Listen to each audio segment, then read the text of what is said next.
75 বছর আমার মাথার বয়স 26। আচ্ছা আচ্ছা জানেন 75। আচ্ছা কত বছরের বড় যে কত বছরের বয়স 49 বছরের বয়স। আমার থেকে ইসলাম মনে বেশি জানেন। আচ্ছা ওনাকে একবার প্রশ্ন করেন, ওনাকে একবার প্রশ্ন করি চাচা যান এই এতদিন বয়স হয়ে গেল, আচ্ছা বলেন আজ যদি আপনি পরীক্ষা না হয় এই সেই ছোট্ট কালের কাজ কি খেয়েছেন, কি করেছেন, আপনার বুদ্ধি যদি খারাপ ভাবছেন আমি কি খেয়েছি, কার টাকায় খেয়েছি, কেন খেয়েছি, এভাবে যদি জবাব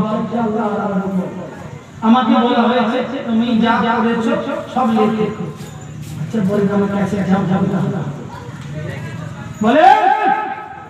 এই 49 বছর 50 বছরের যে বয়সটা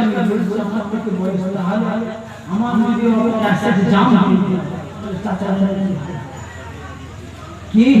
বুঝতে পারছেন যে আমার সংসারে ছেলেরা তাই আপনাদেরকে জাহাজ করে বোঝাতে চেয়েছি, আপনাদের কাছে জানাতে চেয়েছি আল্লাহর মুজাদ্দিদ জামান হুজুর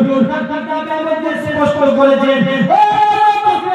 তুমি তোমার কিতাবে জানিয়ে দাও মানুষ জাতির যেন খুব ফেলাই আল্লাহর ভয় অন্তর্গত হয়ে যায়, আল্লাহর ভয় এসে যায়, তাদেরকে জানিয়ে দাও জাহান্নাম কেমন হবে, তাদেরকে জানিয়ে দাও জান্নাত কেমন হবে, তারা যেন জাহান্নামকে ভয় করে জাহান্নামকে ভয় করে জান্নাতের আশা করে মুসলমান তোমার মাযহাবের মধ্যে বলে দাও, তোমার মাযহাবের মধ্যে বলে দাও রাস্তায় চলতে পারে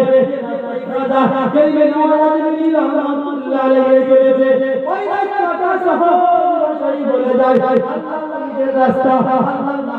আল্লাহর রাস্তা, যে রাস্তাকে আমরা তাকওয়ার রাস্তা বলি, যে রাস্তাকে আমরা তাকওয়ার রাস্তা বলি, প্রত্যেকটা মানুষ যাদিকে তাকওয়া অর্জন করতে হবে, প্রত্যেককে অবলম্বন করতে হবে, বিশ্বাস করুন ওই যে মাতাল যে কথা